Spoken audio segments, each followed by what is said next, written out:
நண்பர்களே, நீங்கள் உலகின் எந்த பகுதியில் இருந்தாலும் சோர்வுற்ற நேரத்திலும் மகிழ்ச்சியாய் குதூகலிக்கும் நேரத்திலும் இறை வழிபாட்டில் இருந்தாலும் எல்லையில்லா ஆனந்தத்தில் திளைத்தாலும் உங்களுக்கு ஏஆர் ரஹ்மான் இசை கூட வந்திருக்கும். உங்கள் சந்தோஷத்தை இரட்டிப்பாக்கியிருக்கும். உங்கள் துயரத்தை பாதியாக குறைத்திருக்கும். அந்த ஏஆர் ரஹ்மான் தமிழகத்திலிருந்து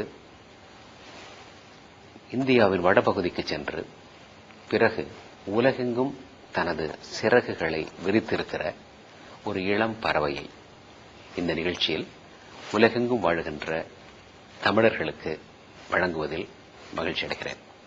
வணக்கம் சார். இளம் வயதிலேயே, அது ரொம்ப இளம் வயதிலேயே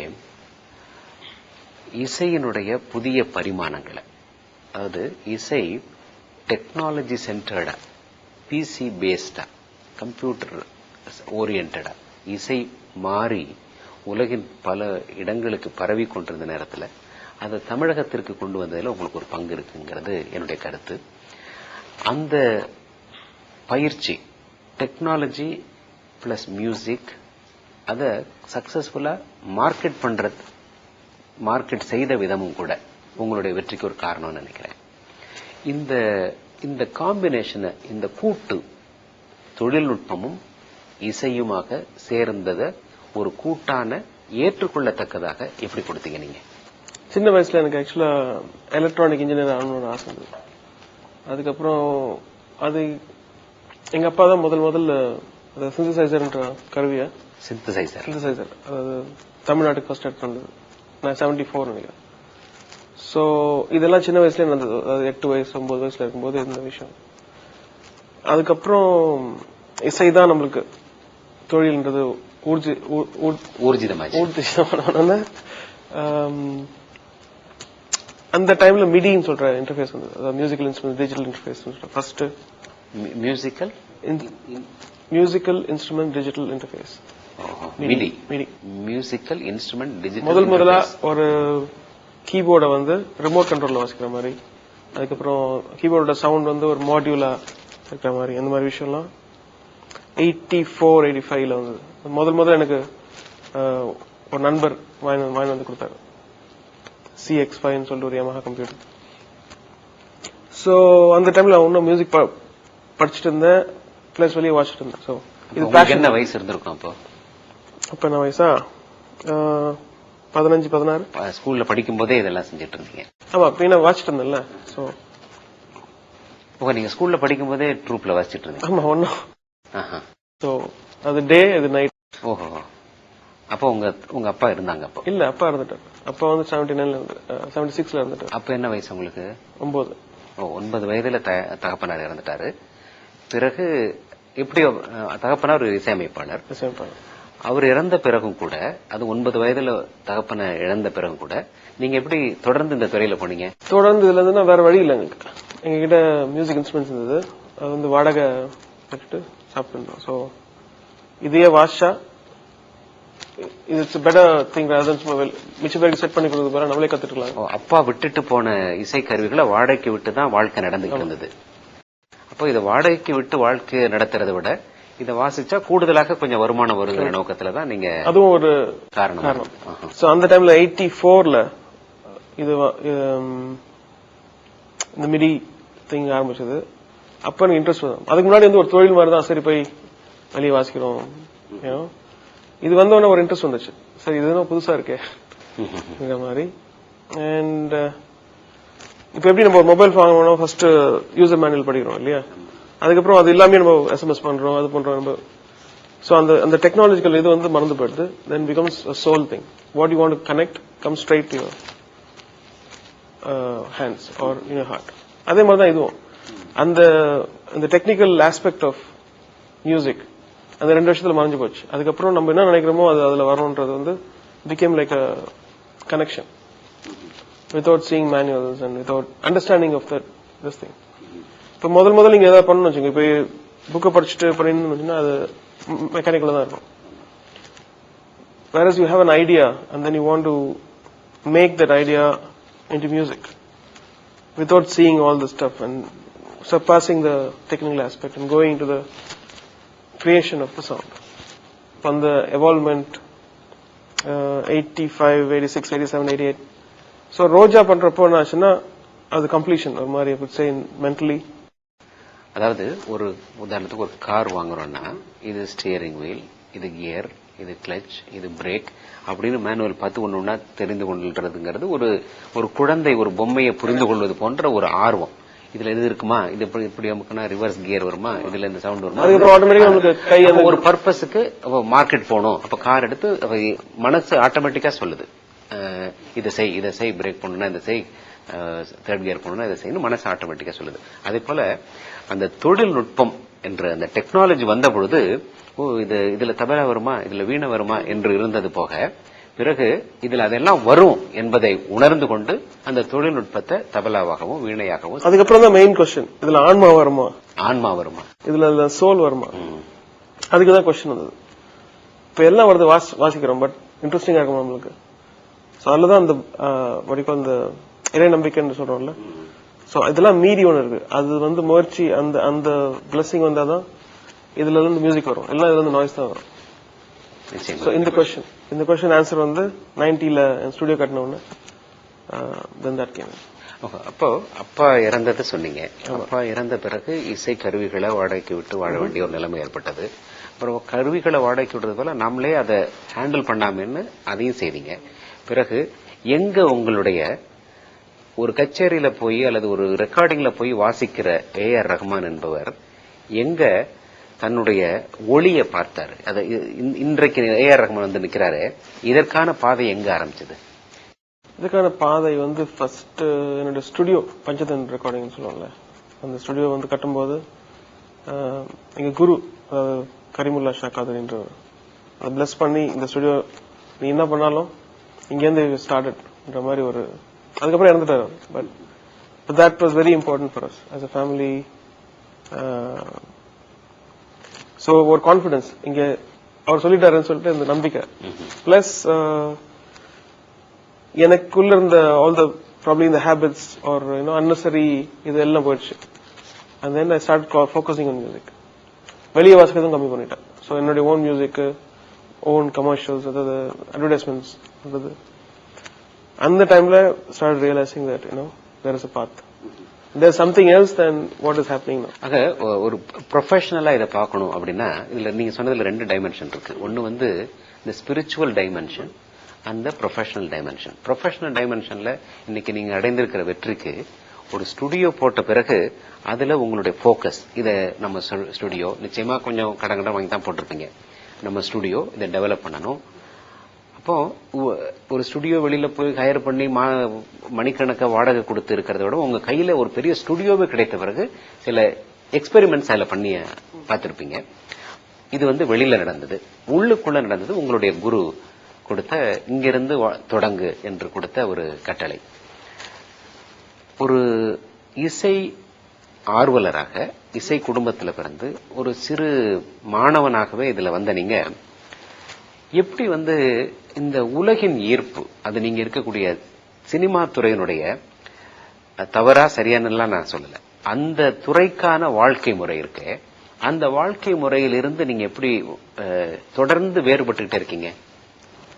மெயின் சினிமா நம்ம பண்ற ஆர்ட்டுக்கும் அந்த கூட வர அந்த பேகேஜுக்கும் சம்பந்தம் கிடையாது.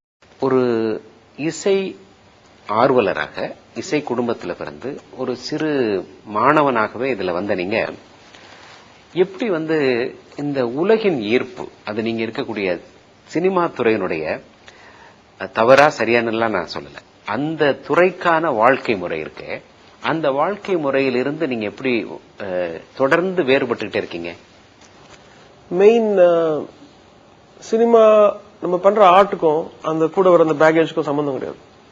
அதை செப்பரேட் பண்ண ஆரம்பிச்சு. அதாவது இப்ப இளையராஜா இருந்தாரப்போ வெளியே வாசிச்சிருந்தப்போ we have seen people do all kinds of things. அதாவது மது எல்லாம் இருந்தது.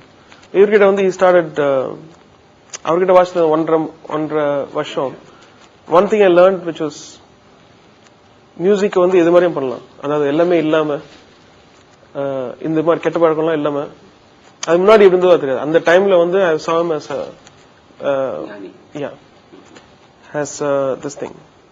So இவர் தண்ணி அடிக்க மாட்டாரு, இவர் மாமிசம் சாப்பிட மாட்டாரு. அப்புறம் இவர் காலையில 7 மணிக்கு எழுந்து நோட்ஸ் கொடுக்குறாரு. So it was a example for me. அதுக்கப்புறம் அது முடிச்சுட்டு then I found my own path, which is Sufism. அதுலயும் கிட்டத்தட்ட பாத்தீங்கன்னா ஃபைட்டிங் வித் நஃப்ஸ்ன்றாங்க. நஃப்ஸ்ன்றது வந்து டிசைர். சோ ஒரு ப்ராவர்ப் இருக்கு, அதாவது ஒரு ஹதீஸ் சொல்லுவாங்க. ஹதீஸ் என்ன சொன்னாங்கன்னா, ஒரு மனுஷன் போயிட்டு ப்ராஃபெட் முகமது ஸல்லல்லாஹு அலைஹி வஸல்லம் கிட்ட போயிட்டு, இந்த உலகம் வந்து என் பின்னாடி வரணும்னு ஆசைப்படுறேன், இந்த உலகத்தை புறக்கணிச்சிரு, அது உன் பின்னாடி வரும். How contradictory it is, but it's the truth. Because when you remove the world from your heart, the whole universe is inside you. And because then you're concentrating on the right thing.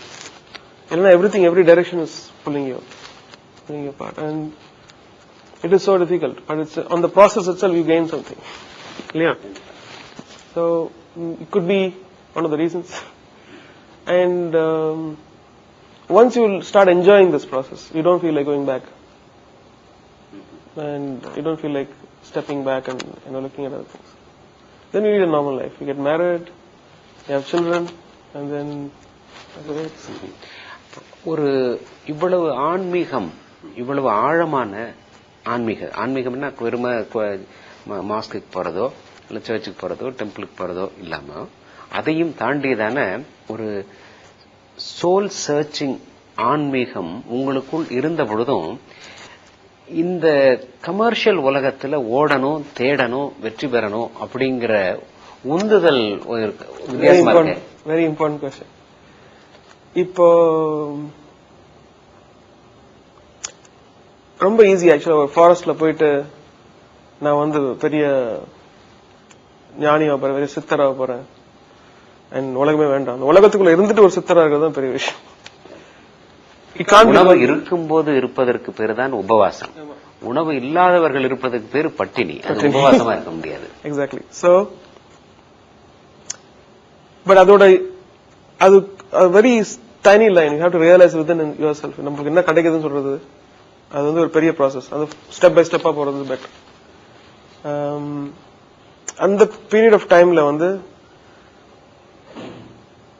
பயங்கர disturbance. இப்போ ரோஜா பண்ண உடனே next படம் பண்ணும்போது I will be working, அப்புறம் computer crash ஆயிடும்.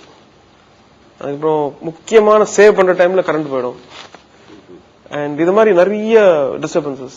So when more deeper and whenever I felt I am reaching one stage of spiritualism, suddenly the world will pull me apart. ஒரு பெரிய success வந்து புல் பண்ணிட்டு திருப்பி அந்த சர்ச் வந்து நேரும். So that's still happening. அதாவது ஒவ்வொரு ஸ்டேஜ் போகும்போது இங்க வந்து ஒன்னு இங்க புஷ் எழுதுன்னு போயிடும். But it's good. I think அதுக்கப்புறம் யூ ரியலைஸ் வாட் யூர், அதாவது கவிக்கோ அப்துல் ரஹ்மான் சொன்னாரு, வெரி இன்ட்ரெஸ்டிங். அது ஒவ்வொரு விதைக்கும் அது என்ன விதைன்னு சொல்லி தெரிஞ்சுக்கணும், அப்பதான் அது முன்னுக்கு வர முடியும். இப்போ ஒரு ஜாஸ்மின் இருக்குன்னு வச்சுக்கோங்க, அது ரோஸ் நினைச்சிட்டு வளர முடியாது இல்லையா? So finding that within you is very important. நம்மையே நாம் அறிந்து கொள்ளலாம். அது 23, 24 வயசுல உலக அனுபவம் பெரிதாக இல்லாத, இசை அனுபவம் இருக்கலாம், டெக்னாலஜி எக்ஸ்பீரியன்ஸ் இருக்கலாம், உலக அனுபவம் பெரிதாக இல்லாத ஒரு நிலையிலையும் உங்களால எப்படி உலகினுடைய சுவைக்கு, ஏன்னா நீங்க ஒரு இசையின் போக்க மாற்றுனீங்க. எப்படி இளையராஜா சார் ஒரு சகாப்தமோ, எம்எஸ்வி ஒரு சகாப்தமோ, அது போல நீங்க வந்து உங்களுக்கு அப்புறம் ஒரு புதிய வடிவத்தை எடுத்தது. அப்படி உலகின் போக்கை மாற்றக்கூடிய அளவிற்கு துணிச்சல், இது சக்சஸ் ஆகும் அப்படிங்கிற ஒரு துணிச்சல்னு சொல்லலாம், ஃபோர்சைட்னு சொல்லலாம். பின்னாடி என்ன நடக்க போகுதுங்கிறத முன்கூட்டியே உணர்கின்ற ஒரு ஆற்றல்னு சொல்லலாம். அந்த அந்த அந்த ஆற்றலும் அந்த ஃபார்முலாவையும் எங்க பிடிச்சிங்க? அதுவும் ஒரு கான்ட்ராக்டரி விஷயம். அதாவது ரோஜா பண்ணும்போது நம்ம இது மாதிரி 15 வருஷம் பண்ணோம், 20 வருஷம் பண்ணோம்னு நினைக்கல. இதுதான் கடைசி படம், முடிச்சுட்டு பேக்கப் பண்ணி அழகா ரிலாக்ஸ் பண்ணோம் லைஃப்ல. சோ அந்த மாதிரி மனநிலையில தான் ரோஜா பண்ணுவோம். அதனாலதான் நிறைய படம் ஒத்துக்கல. அப்ப நிறைய படம் வந்து பண்ணுவோம், ஒரு படம் ஒத்துக்கல. இந்த படம் போதும், இந்த படம் பண்ணிட்டு முடிச்சுட்டு ஐ திங்க் ஜஸ்ட் ரிட்டையர். ஏன்னா சின்ன வயசுல ஒர்க் பண்ண 20 வருஷம் ஒர்க் பண்ணிட்டேன். அப்ப 20 வருஷம் சொல்ல முடியாது, probably 15, 20. and I've been working with people who are 50 and 60. 11 வயசு இருக்கும்போது 40-50 வயசு. So mentally you're old and you're tired. கண்டிப்பா. ஆமா, ரொம்ப நாள் ஓடுன ஒரு களைப்பு. ஆமா, அந்த கும்பல் கூட சேரும்போது அந்த களைப்பு இருக்குமே. ஓடுன களைப்பு இருக்கு. So that came in. அதுக்கப்புறம் சரி இது முடிச்சிட்டு because I'll morning 9 to 9 will be recording studios. அதுக்கப்புறம் night 10 to 5 jingles. இதே மாதிரி டெய்லி ஒரு 4 hour தூங்குறது. So ரோஜா பண்ணும்போது மீதி ரெண்டுத்தையுமே ஸ்டாப் பண்ணிடுச்சு. ஜிங்கிள்ஸையும் ஸ்டுடியோவையும். ஸோ ஃபோக்கஸ் இதுலயே இருந்தது. முடிச்சுட்டு இப்படி ரிலாக்ஸ் பண்ணலான்னு பார்த்தா அது ஹிட் ஆயிடுச்சு. அது ஹிட் ஆயிட்டு then something new came in which is the love of the people. அது வரைக்கும் 4 சவருக்குள்ளேயே ஒர்க் பண்ண ஆரம்பிச்சதுக்குள்ள பீப்புள் ஸ்டார்ட் ரெகனைசிங். நான் சின்ன வயசுல உங்களோட டிவியில் வச்சிருக்கேன் சீன் ரெகக்னிஷன் பிஃபோர். அதாவது இந்த ஒண்டர் பெலூன் ப்ரோக்ராம் வந்துல டிவியில 14 வயசு இருக்கும்போது. So I was famous that time also. But இது வந்து வேற மாதிரி லவ்னு சொல்லலாம். ஏன்னா ஃபிலிமோட frequency is completely different. அதுக்கப்புறம் then it became Hindi film, Tamil film. Then அதுக்கப்புறம் பாத்தீங்கன்னா வேர்ல்டு வந்து ஒரு மாதிரி ஒரு போக்குல போக ஆரம்பிச்சு. So then I felt it's more important to do music as a healer. ஏன்னா இசை வந்து ஒரு ஹீலிங் இதுவா இருக்கு. மியூசிக் கேட்கும்போது நம்ம எந்த ரிலிஜன் இது, எந்த காஸ்ட் இது, அதெல்லாம் பார்க்கறது இல்லை. What ever it does to you is a spiritual thing and it's soul oriented, not about physical thing. அவன் வந்து இந்த ஜாதி அதனால நான் கேட்க மாட்டேன், இந்த மதம் அதனால மியூசிக் கேட்க மாட்டேன், நம்ம யாரும் சொல்றாங்க. நான் எம்எஸ் கேட்கறேன், அதே மாதிரி பாகிஸ்தான்ல வந்து லதா மங்கேஷ்கர் கேட்கறாங்க. So that's the kind of stuff. So அந்த அம்பிஷனை வந்து எப்படின்னா அப்பப்போ மாத்திட்டு இருக்கிறது. எதனால பண்ணணும்ன்றது ரீசன் இருக்கு இல்லையா, அது அடிக்கடி சேஞ்ச் ஆயிட்டு. It's not the simple same reason where I want achieve, I want go world, அது மாதிரி கிடையாது. நான் வந்து இந்த ரோஜா படத்துக்கு அப்புறம் டெக்னாலஜி சென்டர்டா மியூசிக் மாத்துறேன் பார் அப்படின்னு எல்லாம் சான்ஸ் இல்லை. எனக்கு பிடிச்ச மியூசிக் நான் பண்ணி நானே கேட்டுப்பேன், யாரும் கேட்கறாங்களோ இல்லையோ. So that kind of thing. And of course I was it's a great honor to work with Mani Ratnam அப்புறம் பாலச்சந்தர் சார். உங்களுடைய இந்த முயற்சிகள்ல நீங்க இன்னும் என்ன அடைய விரும்புறீங்க?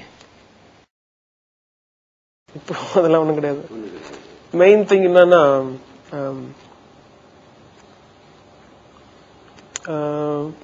so far whatever we done, இப்போ உலக சூழ்நிலை வந்து I think mainly cultural misunderstanding, அதுக்கப்புறம்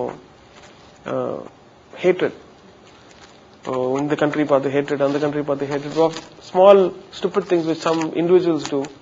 A whole country gets branded as a enemy of something. Whole community or a whole country gets branded. And I think it's very important that individual people should make efforts to bridge that and change that. How individual, அதாவது ஒரு proverb இருக்கு, cleanse the bad with the good. So if you don't do and cleanse it, the bad will become more and more and more. இருளை பழிப்பதை விட ஒளியை ஏற்றுவது மேல். Correct. So it can be one of the small drop in the ocean. இல்லையா, ஒரு துளி கடல்ல இருக்க ஒரு சின்ன துளி இருந்தாலும் அது பெரிய கடல் ஆகலாம். அது மாதிரி நிறைய துளிகள் சேரும்போது உங்களுடைய இப்போ பாத்தீங்கன்னா there is so much of anti-American feeling amongst Muslims and so much of anti-Muslim feelings among Americans or rest of the world.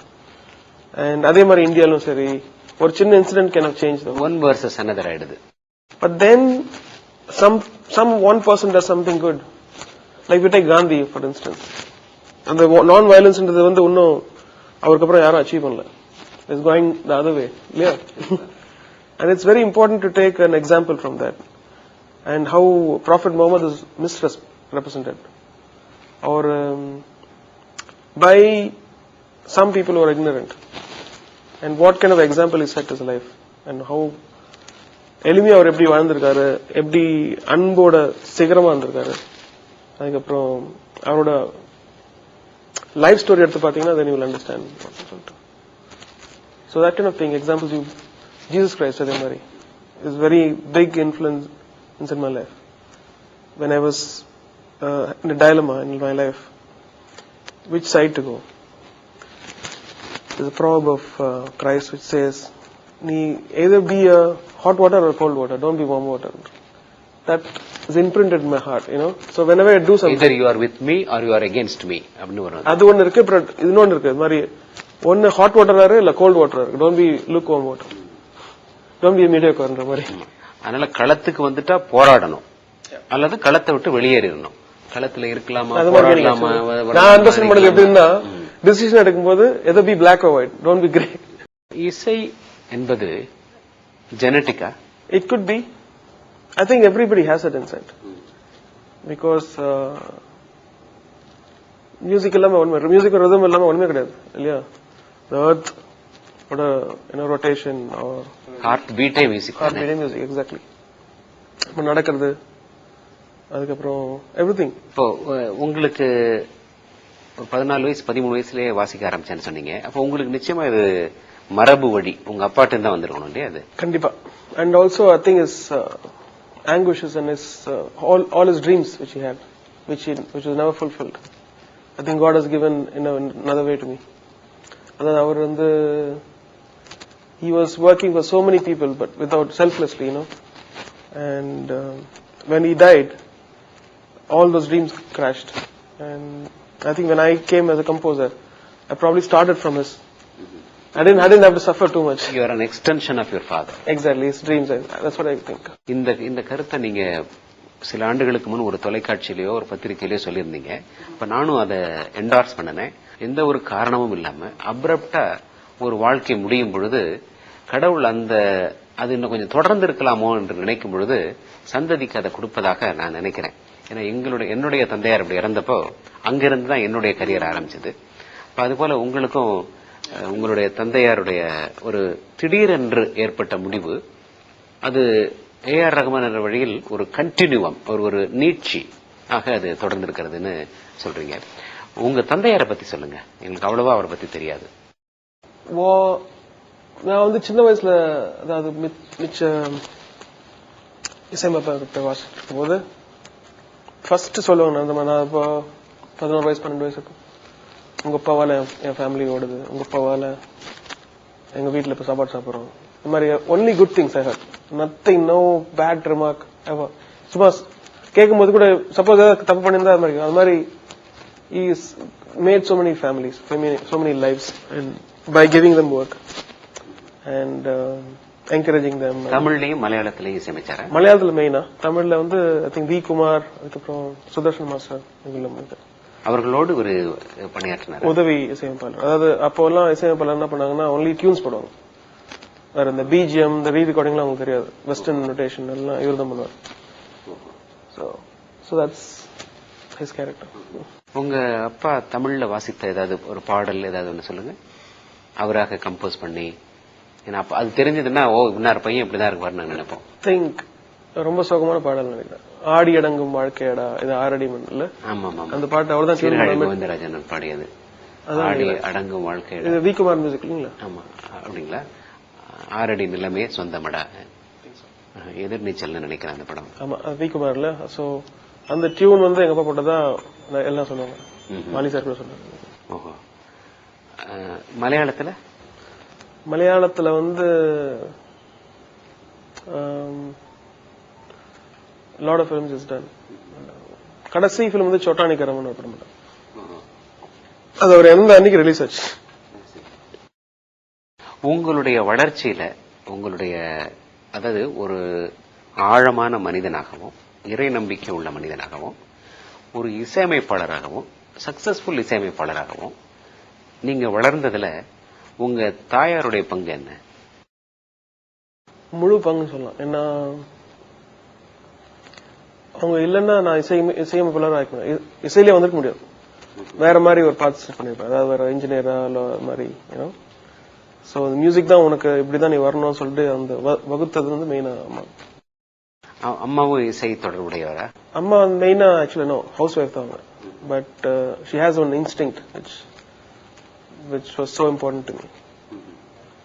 இன்னும் she will, அதாவது ஸ்டுடியோக்கு வந்து என் ஸ்டுடியோ பண்ணும்போது காசு இல்லை கையில.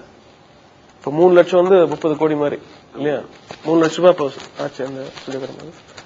So what she did was sold all, எங்க தங்கச்சிக்கு அக்காவுக்கு வச்சிருந்த ஜுவல்ஸ் கம்ப்ளீட்டா வித்துட்டு இந்த இதுல பண்ண போற ஸ்டுடியோ உனக்கு, அதுக்கப்புறம் நீ வந்து சம்பாரிச்ச உடனே you get this back for your sisters.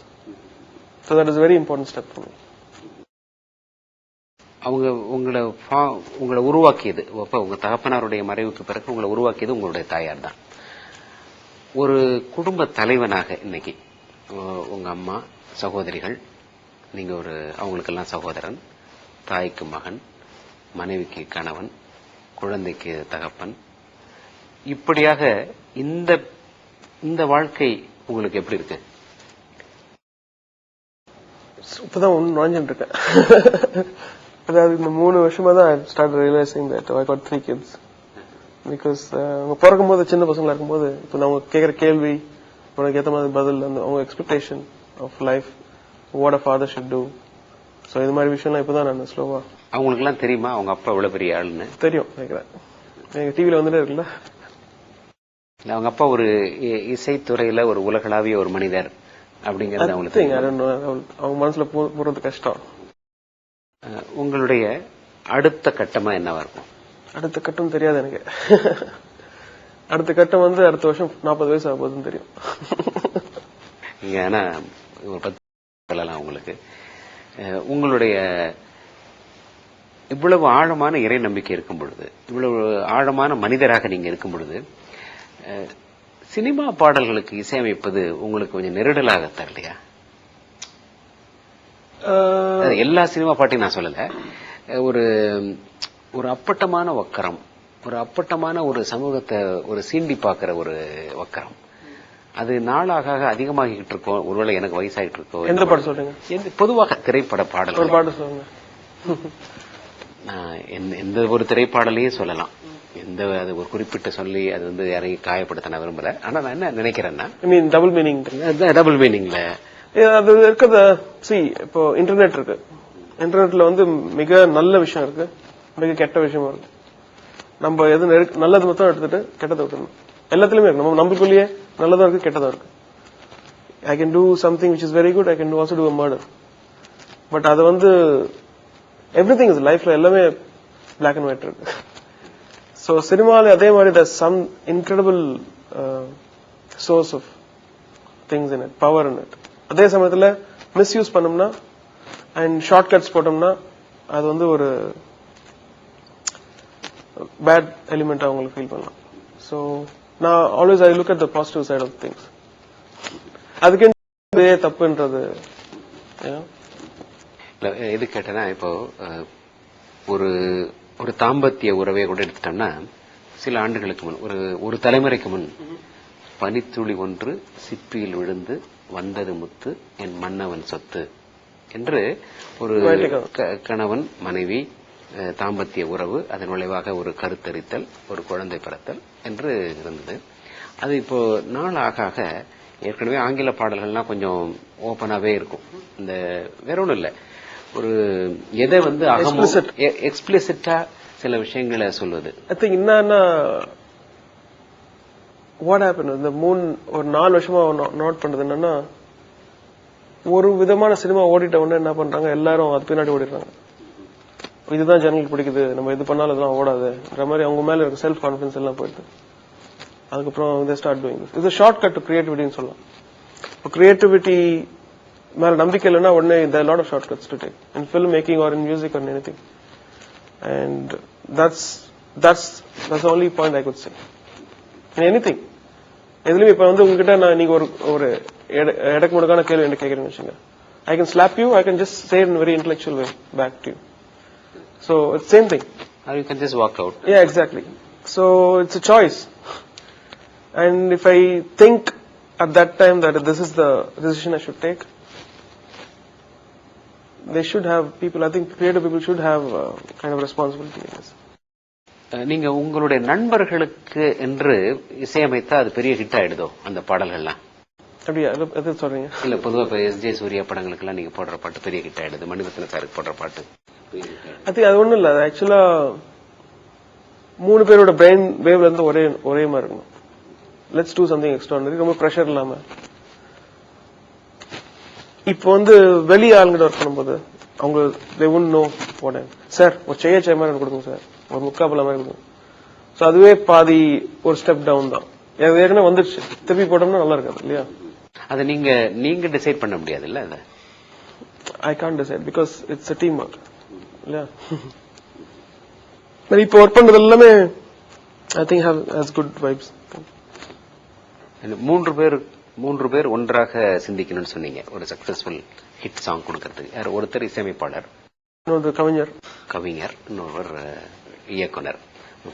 இப்ப நல்ல பாட்டை கொடுத்துட்டு அவர் வந்து அது பேக்ரவுண்டா போட்டுறாங்கன்னு வச்சுக்கோங்க, இல்ல அந்த பாட்டை யூஸ் பண்ணாம வேற யாரோ காமெடியன் பாடிட்டு இருக்காங்க, இல்ல ஏதோ அது மாதிரி நிறைய இருக்கும். நல்ல பாட்டு சென்சார் காரணமா படத்திலே வராமலே போயிடும், அப்படி நிறைய வந்திருக்கு.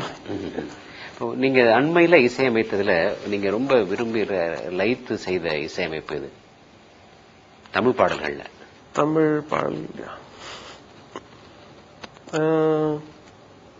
நீங்க எதை முணுமுணுத்து, உங்க பாடல்கள்ல எதை முணுமுணுத்துப்பீங்க? இப்போ இந்த 2 படத்துல I think there some good songs, Sivaji and Jill என்ற ஒரு காதல். நீங்க அண்மையில இசையமைத்ததுல நீங்க ரொம்ப விரும்பி லயித்து செய்த இசையமைப்பு இது? தமிழ் பாடல்கள்ல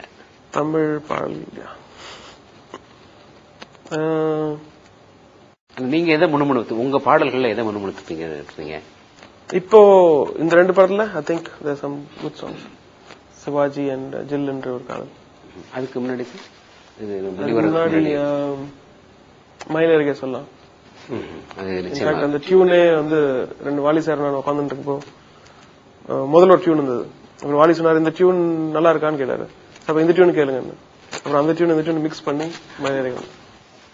உங்களுடைய வெற்றி, நீங்க இன்னும் பெரிய இலக்குகள் வச்சிருக்கலாம், பெரிய டார்கெட்ஸ் இருக்கலாம்.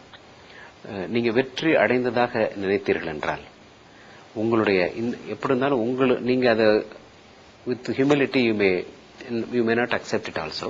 ஆனா ஏஆர் ரஹ்மான் என்ற சென்னையைச் சேர்ந்த ஒரு இளம் வயதில் தகப்பனை இழந்த ஒரு எளிய குடும்பத்திலிருந்து வந்த ஒரு பையன் இன்னைக்கு உலகளாவிய பேர் சொன்னா தெரியக்கூடிய அளவிற்கும் நல்ல விதமா தெரியக்கூடிய அளவுக்கும் அந்த பையனை பத்தி ஒரு நல்ல ஒப்பீனியன் எல்லாருக்கும் ஃபார்ம் பண்ற அளவுக்கும் ஒரு மனிதனாக, ஒரு தகப்பனாக, ஒரு மகனாக, ஒரு ப்ரொஃபஷனலாக நீங்க இந்த அளவுக்கு உயர்ந்திருக்கிறீங்க அப்படின்னா நீங்க இது போல எல்லாருக்குமே வெற்றி பெறணும்னு ஆசை. எல்லா இளைஞர்களுமே போராடுறாங்க, கடல் கடந்து போறாங்க, வெளிநாடுகள்ல வாழ்றாங்க, கிடைக்கும் போதெல்லாம் சேமிக்கிறாங்க, சேமிக்கிறதெல்லாம் வீட்டுக்கு அனுப்பணும்னு நினைக்கிறாங்க, நல்லா வரணும் அப்படின்னு நினைக்கிறாங்க. எதை அவங்க ஸ்ட்ரீம்லைன் பண்ணிக்கணும், எங்கெங்க தங்களை டிசிப்ளின் பண்ணிக்கணும்? இது கேட்டேன்னா இப்போ டாப்ஸி டர்வியா நம்ம இருக்கும்போது சில தவறுகளை பண்றோம். சில பேர் நல்ல அற்புதமா இசையமைத்துக் கொண்டிருந்தவர்கள்லாம், கோடானு கோடி சம்பாதித்தவர்கள்லாம் திடீர்னு ஒரு படம் எடுத்து அந்த படத்தோடயே காலியாயிடுறாங்க. மிகப்பெரிய அடுத்தவங்களுக்கெல்லாம் பெரிய பெரிய சக்சஸ் கொடுத்த டைரக்டர்ஸ் சொந்த படம் எடுத்து எல்லாத்தையும் இழந்து வீதியில நிக்கிறதையும் பாக்குறோம். அப்போ என்ன தெரியுதுன்னா ஒரு போக்கஸ் இல்ல, நான் யார், என்னால இது முடியுமா அப்படிங்கறது தெரியாம போயிடுறதுக்கு வாய்ப்பு இருக்கு. எல்லாருடைய வாழ்க்கையிலயும் அது நடந்திருக்கு, எனக்கு நடந்திருக்கு, உங்களுக்கு நடந்திருக்கலாம். இப்போ நம்ம எல்லாருக்குமே இன்னைக்கு நம்மளுடைய டிசிப்ளினுக்கு ஒரு பாயிண்ட் இருக்கு. கரெக்ட், நீங்க சொல்றது கரெக்ட். பட் எனக்கு அவ்வளவு ரிசர்ச் பண்ணி பழக்கம் இல்ல. I believe that prayers of holy people, அதாவது வலியுள்ளான்னு சொன்னாங்க இல்லையா, அவங்க prayers of my family, mother, everybody, and prayers of the fans. I think it plays a very big factor. இப்ப நம்மளா பயந்துட்டு பண்றது வேற, மிச்ச பேரோட குட் விஷஸ் இருக்கிறது வேற. அது இருக்கும்போது நமக்கு தப்பா போனா கூட அது ரைட் ஆயிடும். அது ஒரு இம்பார்ட்டன்ட் திங். அதுக்கப்புறம் இன்னொரு விஷயம் என்னன்னா, யூ ஹேவ் டு திங்க், இருட்டில் இருக்கும்போது தனியா இருக்கும்போது கூட you have to know that God is watching you, and then you will always do the right step. So that's very important. அதுக்கப்புறம் அது cliché, what you had to work hard. எவ்வளவு work hard பண்ணாலும் கரெக்டான அந்த work வந்து போனோம் இல்லையா. அது நம்மளே முதல்ல தெரிந்து கொள்ளணும். நம்ம செய்யற இந்த வேலையை எதை மாற்ற முடியுமோ அதை மாற்ற முயற்சிப்பதுதான் அறிவு. எதை மாற்ற முடியாதோ அதை மாற்ற முயற்சிக்காமல் இருப்பதுதான் ஞானம். நீங்க நல்லவேளை ஒரு இசையமைப்பாளரா, நீங்க எலக்ட்ரானிக் இன்ஜினியரா ஆகிறத விடவும் ரோட்ல கடை வச்சிருந்தேன்.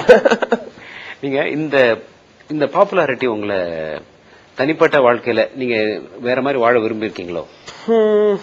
இல்ல, கடைக்கு போலாம், சினிமாக்கு போலாம், ரெஸ்டாரண்ட் போலாம், சாப்பிடலாம். அது என்ன ப்ராப்ளம்னா, அது 12 வயசு இருக்கும்போது டிவியில ஒண்டபலூன்ற ஒரு நேஷன்ல 3-4 இயர்ஸ் வாசிச்சிருந்தேன். ஸோ இந்த பாப்புலாரிட்டி அந்த டைம்ல இருந்து வந்தது. அது ரோட்ல போகும்போதோ இந்த பையன் தான் வாசிச்சிருந்தது. ஏன்னா so it became like inherent thing. அது it's not a alien thing. அதனால இதுக்கு நீங்க பழகிட்டீங்க. பழகிட்டேன். புதுசாக ஒண்ணு இல்லையே என்று ஏங்குவதை விட இதுக்கு நீங்க பழகிட்டீங்க. How you take it. இப்போ வந்து people are excited. அந்த டைம்ல they don't realize that for ஃபேமிலியோட போறோம் வச்சுக்கோ, பசங்களோட ஃபிளைட் கேட்ச் பண்ண போகணும். அந்த டைம்ல வந்து they will come for autograph or photograph. So அந்த டைம்ல you have to realize that they are excited and they love you. We can also show our irritation. நான் பார்க்கல, நம்ம ஃபேமிலியோட போயிட்டு இருக்கேன், பார்க்கல, நீ ஏன் அது மாதிரி பண்றேன். But then அதுக்கேற்ற மாதிரி நம்மளும் we have to change course. நீங்க சொல்ற மாதிரி we can't think that they are all wrong and we are right. சாப்பிட்டு இருக்கோம் வச்சுக்கோ, ஒரு டின்னர் போறோம், எல்லாம் சாப்பிட்டு இருப்பாங்க, நம்மளும் சாப்பிட்டு இருக்கோம், நம்மள சாப்பிட பண்ண மாட்டாங்க. சார் ஒரு போட்டோ சார், எழுந்துருங்க sir. And you can't say rude to them. Sir நம்ம சாப்பிட்டு இருக்கல, அறிவில்லை. For them it's a lifetime chance என்ற மாதிரி they think. And so நான் எழுந்து போகும்போது சாப்பிட மாட்டேன், நான் தண்ணி குடிச்சு பேசாம முடிச்சுட்டு அப்புறம் வெளியே போய் சாப்பிட்டேன். உங்க அப்பா ஒரு இசையமைப்பாளர், பலருக்கு வாசிச்சிருக்காரு, அவர்கிட்ட நீங்க இன்ஸ்பயர் ஆயிருக்கீங்க எல்லாம் சொன்னீங்க. நீங்க ரசித்த தமிழ் இசையமைப்பாளர்கள் அல்லது இந்திய இசையமைப்பாளர்கள் யாரா வேணுமாலாம் இருக்கலாம்? எனக்கு MS விஸ்வநாதன், KV மகாதேவன், அந்த ஏரால வந்து மியூசிக் எக்ஸ்ட்ரானரி பிடிக்கும். அதுக்கப்புறம் ராஜாசாரியோட ஒர்க் பண்ண, அது வேற விஷயம். அப்புறம் அவரோட ஆர்கெஸ்ட்ரேஷன் எல்லாம். இந்த பீரியட்ல என்னன்னா ஒரு மேஜிக், அதாவது P Susheela, TMS, Kannadasan, Vaali sir, இவங்கெல்லாம் சேர்ந்து ஒர்க் பண்ணதுல ஏதோ ஒரு கைண்ட் ஆஃப் இந்த 60s ஒரு மேஜிக் பீரியட் இல்லையா, எங்க நார்த்லயும் சரி சவுத்லயும் சரி. So really adore that both north and south. நார்த்ல மதன் மோகன், SD பமன், ஆடி பமன், நௌஷாத் சாப். பொதுவா பழைய பாட்டு அப்படின்னா அது எப்பயும் கேட்கலாம். புது பாட்டுனா அது வந்த கொஞ்ச நாள்லயே அது மடிஞ்சு போயிடுது. அது அமெரிக்கால சொல்ற மாதிரி 15 மினிட்ஸ் பாப்புலாரிட்டி தானா ஒரு மனிதனுக்கு. அங்க ஒரு சென்னையினுடைய வீதிகள் எடுத்துங்களேன், ஒரு போஸ்டர் ஓட்டினா இன்னொரு 2 நிமிஷம் கழிச்சு இன்னொருத்த அது மேல ஒரு போஸ்டர் ஓட்டிட்டு போயிடுவான். அதுபோல பழைய பாட்டு அவங்க சொல்றது, நீங்க சொல்ற அந்த 60s 50s அதற்கு பிறகு கொஞ்சம் கொஞ்சம் தேஞ்சு போச்சோ அல்லது அது ஒரு மித்தோ? இல்ல, பழைய பாட்டுல வந்து we only taking the best. இப்ப ரிமெம்பர் பண்றதாமே நல்லதான் ரிமெம்பர் பண்றோம், கெட்டதை ரிமெம்பர் பண்ணல. அங்கேயும் there were a lot of bad things happened. We don't remember that. அதே மாதிரி if you take Raja sir, we remember only the good stuff of his stuff. அதே மாதிரி இப்ப 15 வருஷத்துக்கு முன்னாடி பண்ண ரோஜா சாங்ஸ்ல இருந்து புதிய முகம், இப்ப கான்சர்ட் பண்ணும்போது நாங்க ஷோவோட பாட்டோட பேரை சொல்ல மாட்டோம், ஃபர்ஸ்ட் லைன் பாடும், அவ்வளவுதான் ஆன்னு கண்டுபிடிச்சிடும். So that's the ultimate test, is to see whether people remember. ஒரு கார்னர் ஆஃப் டேட்டன்லயோ இல்ல டிட்ராய்ட்லயோ இல்ல நியூயார்க்லயோ போய் பெர்ஃபார்ம் பண்ணும்போது நம்ம தமிழ் ஆளுங்க அங்க இருக்காங்க. So it gets associated with the period of their life. அது அசோசியேட் ஆன உடனே அதை பிரிக்க முடியாது. இப்போ உயிரை பாடும்போது உங்களுக்கு கல்யாணம் இருக்கும், அதே மாதிரி வெண்ணிலே பாடும்போது இன்னொருத்தர் கல்யாணம் இருக்கும். நீங்க சின்ன சின்ன ஒரு காதல் பாட்டு பாடி இருந்திருக்கணும், இதை கோட் பண்ணிருக்கணும், உங்களுக்கு பழசு நினைவு வரும் இல்லையா? அதை நம்ம வாழ்க்கை சம்பவங்களோடு அதை தொடர்பு படுத்துறோம். Correct. So then it becomes, இப்போ நான் 14 இயர்ஸ் இருக்கும்போது வாட்ச் டீப் பர்பிள், அதாவது ராக் சாங்ஸ் எல்லாம் ஒன்னும் எனக்கு ஞாபகம் இருக்கு. So that's become an influence in my life. இப்போ டீப் பர்பிளோ இல்ல மேன்ஃப்ரெட் மேனோ இல்ல குயினோ, so that becomes a part of my influence in life. Seattle நகரத்துல அந்த ஒரு பெரிய மியூசிக் ஆடிட்டோரியம் சொல்றதா அல்லது எக்ஸ்போசேன்னு சொல்றதா, ஒவ்வொரு தளத்திலையும் அமெரிக்கா உலக இசையினுடைய வரலாற்றை ட்ரேஸ் பண்ற மாதிரி ஒரு பெரிய பால் ஆலன், அந்த பில்கேட்ஸோட கலீக், ஒரு $400 மில்லியன் ஒரு பெரிய ஆடிட்டோரியம் கட்டிருக்காரு. அது மாதிரி நீங்க தமிழ் இசைக்கு, தமிழ் சினிமா இசையை கடந்தும் ஏதேனும் ஒரு வகையில இந்த இசை, இதனுடைய ட்ரெடிஷன் இது என்ன நீளணும் தொடரணும் அப்படிங்கிறதுக்கு ஏதோ ஒரு ஃபவுண்டேஷனோ ஒரு நிறுவனமோ ஒரு அமைப்போ ஒரு பள்ளியோ கட்டணுங்கிற எண்ணம் உண்டா உங்களுக்கு? இப்போ 2 கான்சர்ட்ஸ் பண்ணோம். அதாவது அமெரிக்கன் ஸ்டூடெண்ட்ஸ் எல்லாம் நம்ம சாங்ஸ் எல்லாம், அதாவது என்னோட songs, Tamil song Hindi song memorise பண்ணி இச்சு கூட விடலவங்க. ராசாத்தி சாங், அதே சரி ரம்தா ஜோகியோ, இதெல்லாம் பாடிட்டு அந்த ஒரு ஃபவுண்டேஷன் ஃபார்ம் பண்ணி, அந்த ஃபவுண்டேஷன்ல இருந்து காசு எடுத்து American students come to India to learn Indian music. அதே மாதிரி நம்ம இந்தியன்ஸ் வந்து அங்க போயிட்டு they want to learn Western classical law படிக்கிறதுக்கு வந்து அந்த funds யூஸ் பண்ற மாதிரி இதான் இருக்கும். It's called the wake up concert.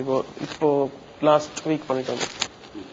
So that's just a beginning. அதுக்கப்புறம் we can see things going further.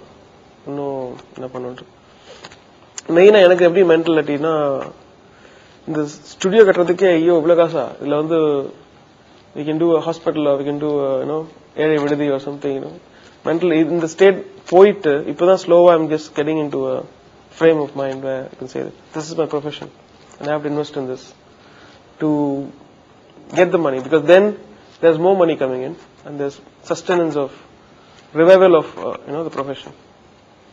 So in the frame of mind வரதுக்கு it took me 10 years.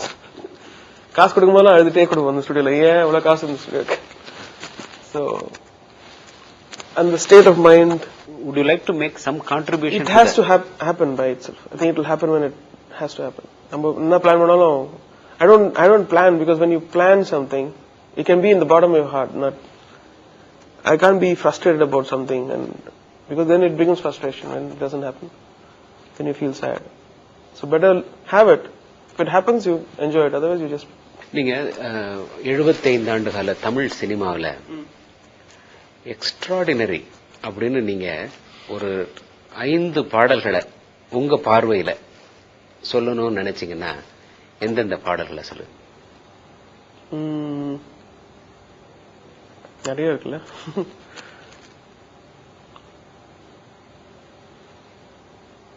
I would say some of those songs in Pudhiya Paravai. Then Raja said the How to Name It album. KV Mahadev வந்து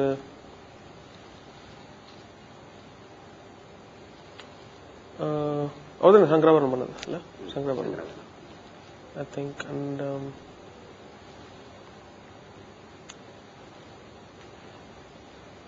yeah, I might have left a lot of things, but என்னோட knowledge கம்மி. நான் நினைப்பேன், பெரிய பெரிய தலைவர்களை பேட்டி எடுக்கும்போது நினைப்பேன், எனக்கு மட்டும் வாய்ப்பு இருந்திருந்தா எம்ஜிஆரை பேட்டி எடுத்திருந்தா அப்படின்னு நான் நினைக்கிறது உண்டு, ஏங்கிறது உண்டு. அதுபோல நீங்க ஒரு கண்ணதாசன் எழுதி ஒரு டிஎம்எஸ் பி சுசீலா காம்பினேஷன்ல பாடி ஒரு எம்ஜிஆர் போன்ற ஒரு நடிகருக்கு அது இருந்திருந்தா எப்படி இருந்திருக்கும் அப்படின்னு நீங்க நினைச்சதுண்டா? I am an MGR fan actually. I used to be a big fan of MGR. இல்ல, I can't imagine my music with him. I liked the way it is. ஆனா ஒரு எம்ஜிஆர் பாட்டை நீங்க தொட்டால் போட்டு உங்களுடைய அவருடைய ஃபேன்ங்கிறத நீங்க unless it comes from the soul, it cannot be so powerful. இன்னும் நிறைய பேர் உங்களுக்காக காத்திருக்காங்க. உங்களை சந்தித்ததில் மகிழ்ச்சி. வணக்கம்.